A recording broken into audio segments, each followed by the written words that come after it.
어드브 세션 2주차 발표 시작하겠습니다. 이번 주 발표 논문은 로라 발표입니다.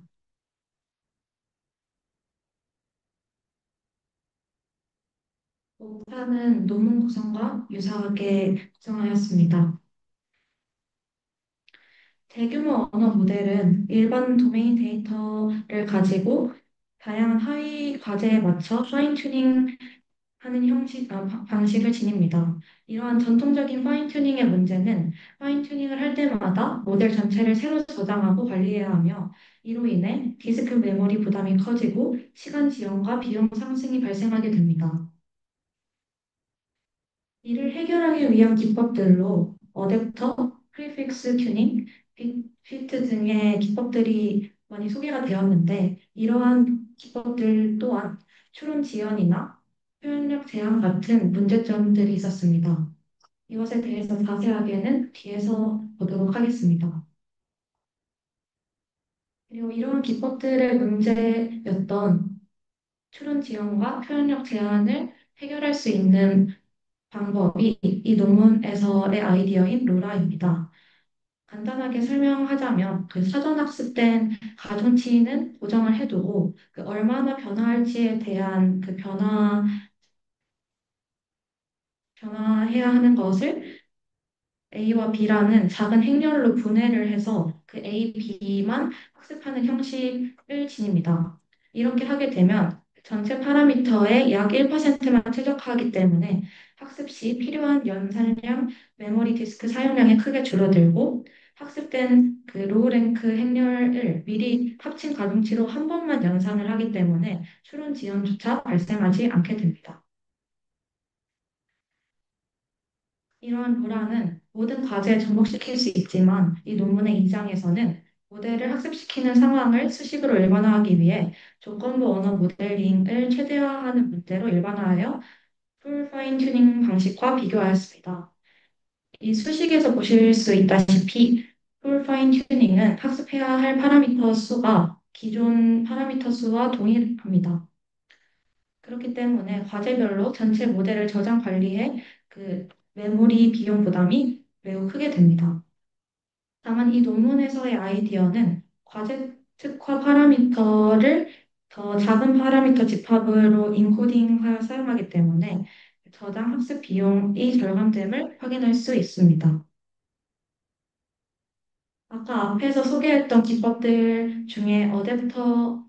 레이어 문제와 프리픽스 튜닝을 볼 건데, 어댑터 같은 경우에는 일단 전체 흐름이 원본 모델 순전파를 진행한 후에 이 어댑터 모듈을 실행하고 그리고 최종 출력이 되는 형식의 전체 흐름을 갖고 있습니다. 그리고 이러한 어댑터 내부 흐름은 그 H의 차원을 축소한 후에 렐로를 거쳐 차원을 복원하고 그 변화, 변화하게 된 것을 원래 H에 더하게 됩니다. 더해서 그 학습을 하게 됩니다. 이런 어댑터 내부 흐름 덕분에 학습해야 할 파라미터가 전체 1%로 줄어든다는 장점이 있지만 그 원본 모델 순전파가 진행하고 난 후에 순차적으로 어댑터 모듈이 추가되어 진행되는 것이기 때문에 한 층당 연산이 하나 더 늘어나면서 추론 지연이 발생을 하게 됩니다. 다음으로 프리픽스 튜닝 같은 경우에는 원본 토큰만으로 셀프 어텐션을 진행한 후에 그 키와 밸류 앞에 프리픽스 토큰을 붙여 크로스 어텐션을 진행을 하게 되는데 이때 프리픽스 토큰이 사전 정보 역할을 하면서 어텐션 계산이 진행됩니다. 그 후에 피드포워드와 애드 앤 놈 연산을 수행하고 최종 출력을 하게 되는데 이것의 장점으로는 그 프리픽스 토큰 임베딩만 학습시킴으로써 매우 적은 파라미터로 모델을 적응시킬 수 있고 이 트랜스포머의 모델 구조를 변경할 필요가 없다는 장점이 있지만 그 프리픽스가 들어가는 길이만큼 원본 입력의 길이가 줄어들어야 하며 줄어들지만 어텐션 계산량 자체는 증가하기 때문에 추론 지연이 발생하고 이 L의 길이나 초기화 같은 것을 그 안정화하는 데 어려움이 있다는 단점들이 있었습니다. 그렇다면 이 논문의 흐름은 어떻게 되는지를 보면 크게 학습 과정이랑 추론 과정으로 나눠서 보면 학습 과정에서 맨 처음에 그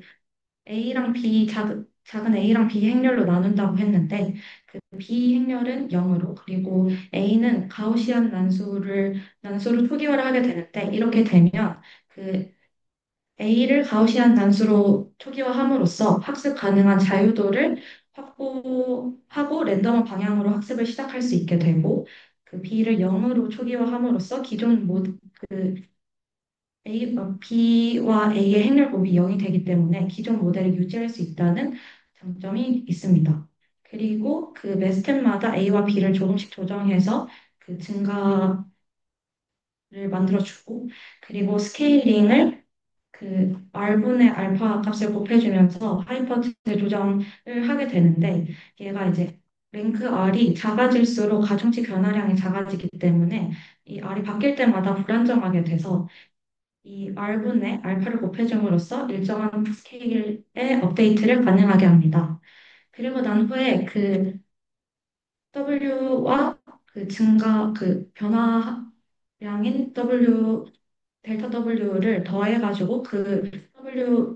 새로운 W를 하나만 사용하고 이 내부에 따로 어댑터나 프리픽스 같은 블록이 남아있지 않고 그 한 번에 연산만 하기 때문에 추론 지연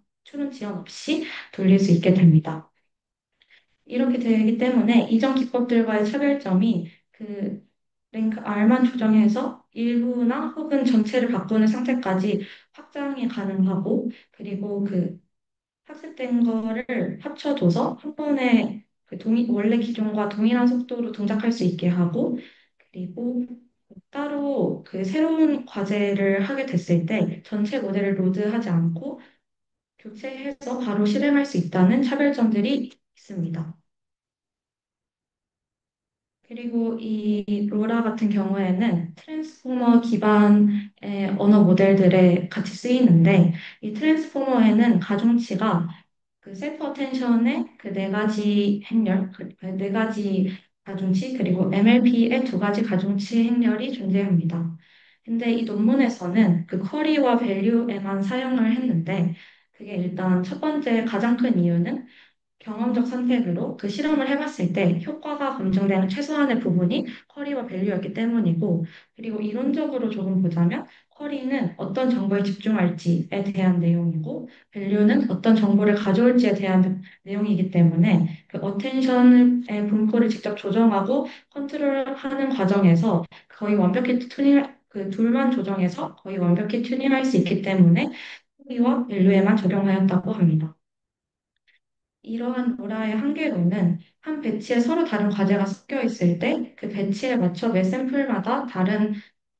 그 행렬법을 반영하는 게 어렵고, 그리고 다른 레이어의 적용은 미검증으로 남아있다라는 한계가 존재합니다.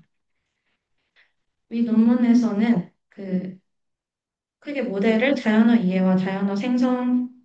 모델들로 크게 나눠가지고 저렇게 진행을 하였고, 분류, SQL 생성, 대화 요약, 텍스트 생성 같은 과제를 그 앞에서 봤던 그런 기법들을 비교를 해서 실험을 진행하였습니다. 그래서 일단 비교를 하자면 풀 풀 파인 튜닝이랑 로라를 비교를 할 건데, 전체적으로 그 가장 오른쪽에 있는 에버리지 값을 봤을 때 로라가 더 성능이 높아졌음을 볼 수 있고, 그 다른 기법들도 그 FT 대비로는 성능이 격차가 존재는 한다. 그렇지만 로라가 제일 좋다라는 것을 확인할 수 있었고, 그리고 GPT에서도 마찬가지로 로라가 제일 좋고, 그리고 얘는 텍스트 생성 품질을 어댑터나 프리픽스 튜닝보다 더 잘 유지한다라는 결과를 볼 수 있었습니다. GPT-3에서도 마찬가지로 그 로라에서 그 성능이 많이 높아진다라는 것을 보였습니다. 그리고 이 그래프는 X축이 학습 가능한 파라미터 수와 로그 스케일, 그리고 Y축이 검증 정확도인데, 그 오른쪽 위쪽에 두 그래프 모두 오른쪽 위쪽에 파인 튜닝이 점으로 찍혀 있는 게 보이는데, 그 파라미터 수는 많이 쓰지만 그 정확도도 높은 게 파인 튜닝이었는데, 그 로라를 보시면 비슷한 성능을 가지지만 훨씬 적은 파라미터 수로 비슷한 수준의 성능을 달성할 수 있다라는 것을 이 그래프를 통해서 확인할 수 있습니다. 그리고 여기서부터는 그 저랭크 업데이트에 대한 이해를 위해서 이 논문에서 세 가지 질문으로 정리를 하는데 첫 번째로 주어진 파라미터 예상 하에서 사전 학습된 트랜스포머의 어떤 가중치의 행렬 부분을 어댑트하는 것이 다운스트림 성능을 최대로 이끌어낼까라는 질문에 대해서 예를 들어서 가중치가 한 종류고 다시 말해서 랭크 R이 8일 때는 그 표현 공간 자체는 충분하지만 하나의 가중치 행렬에만 모든 능력을 몰아줘서 정보가 편중된다는 문제가 있고 가중치가 네 종류고 다시 말해서 랭크 R이 2일 때는 네 군데에 고루 퍼뜨리긴 하지만 그 각 변화량이 너무 가늘어져서 세부 조정 능력이 부족해진다는 문제가 있어서 얘네들의 중간 지점인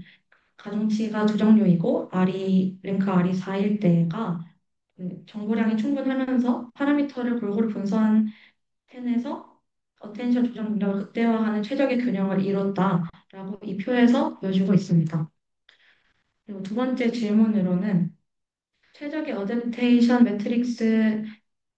델타 W는 정말 저 랭크인가? 그렇다면 실제로 사용하기 좋은 랭크는 무엇인가에 대해서 일단 이 그래프를 봤을 때 이 그래프에서 보여주는 게 결과적으로 그 로라가 실제로 학습하는 본질적인 차원이 매우 작아서 그 1에서 2 수준임에 불과하다라는 것을 통해서 정말 저 랭크다라는 것을 확인할 수 있고 그리고 그래서 언제가 가장 좋은 거냐라는 것에 대해서 이 표를 통해서 비교를 하자면 그 네 가지 네 개의 행렬을 모두 로라에 붙이는 경우에는 파라미터 한도를 지키기 위해서 랭크를 낮춰야 하기 때문에 74.1이라는 수치에서 73.7이라는 수치로 떨어져야 하고 반면에 그 쿼리 값 두 개만 붙이는 경우에는 랭크 4 하나고 양쪽 과제 모두의 거의 최대값을 달성하기 때문에 그 두 가지만 튜닝하는 것이 예산 내에서 성능을 최적화하는 가장 효율적인 선택이다라는 것을 확인할 수 있었습니다. 그리고 마지막 질문이 그 델타 W와 원본 가중치 W 사이에는 어떤 연관성이 있을까? 그리고 그 델타 W는 W에 비해 얼마나 큰가라는 질문에 대해서는 우선 그 델타 W에 학습된 업데이트 방향들이 원본 가중치의 주 방향보다 훨씬 작지만 무작위 행렬보다는 훨씬 크게 겹친다는 것을 이 표를 통해서 볼 수 있고 그렇기 때문에 원본 가중치에 있던 그 일부 방향을 골라 증폭하고 있음을 보인다라는 상관관계를 확인할 수 있고 증폭 정도는 큰 증폭 비율을 보이는 것을 이 표를 통해서 확인할 수 있습니다. 그리고 그 로라가 실제로 학습하는 중요 축은 한 개 정도로 매우 낮고 나머지는 모두 무작위와 유사하다라는 점도 확인할 수 있었습니다. 그래서 이 논문을 통해서 확인을 했던 게 로라의 의의는 결과적으로 추론 지연을 추가하지 않고 입력 시퀀스의 길이를 줄이지 않으면서도 모델 품질을 높게 유지하고 그리고 신속한 과제 전환을 가능하게 하고 밀집층이 있는 모든 식경망에 적용할 수 있다라는 의의가 있었고 이 향후 연구 방향이 다른 효율적인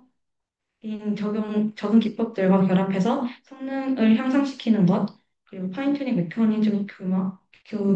그리고 경험적이 아닌 그 원리적인 적용 대상 선택법 연구나 원본 가중치 W 자체의 저랭크 가능성 탐구라는 것을 보았을 때 결과적으로 좀 경험적으로 나타난 그 결과들에 의한 그 성과로 보이는 것들이 좀 많다라는 것을 느꼈습니다. 제 레퍼런스는 다른 것 같고 발표 마치겠습니다. 감사합니다.